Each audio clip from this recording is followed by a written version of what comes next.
রোববার ভোরে গাজার উত্তরাঞ্চলে নিরাপদ জোন খ্যাত আল মাওয়াসিতে ক্ষেপণাস্ত্র দিয়ে হামলা চালায় আইডিএফ। হামলা চলে জাবালিয়া শরণার্থী শিবিরে। এতে ঘটে বহু হতাহতের ঘটনা। মধ্য গাজায় হামলার মুখে জাবালিয়া ও দেইর আল বালার শরণার্থী শিবির ছাড়তেও বাধ্য হয় নিরীহ ফিলিস্তিনিরা।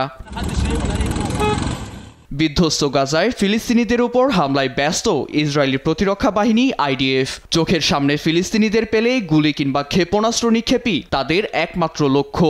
ইসরায়েলি প্রধানমন্ত্রী নেতানিয়াহুর ধূর্ত পরিকল্পনা বাস্তবায়নে ৭২ ঘণ্টায় স্থল অভিযান ও হামলার তীব্রতা বাড়িয়েছে ৬০,০০০ রিজার্ভ সেনা।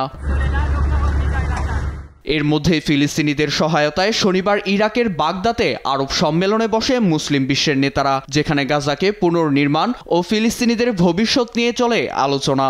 সম্মেলনে মুসলিম নেতাদের সঙ্গে ফিলিস্তিনি রাষ্ট্র গঠনের উপর জোর দেন জাতিসংঘ মহাসচিব অ্যান্তনিও গুতেরেস।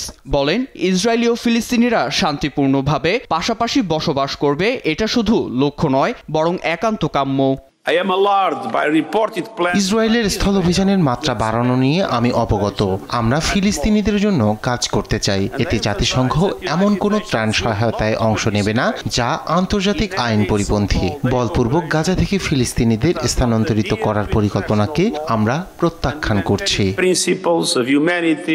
এদিকে রাজনৈতিক কারণে যুদ্ধে জড়ানো প্রধানমন্ত্রী নেতানিয়াহুর বিরুদ্ধে তেল আবিবের রাস্তায় নামে বিক্ষোভকারীদের ঢল।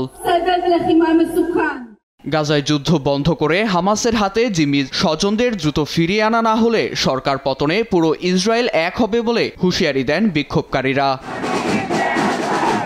নীরব দাস, নিউজ ডেস্ক, দেশ টিভি।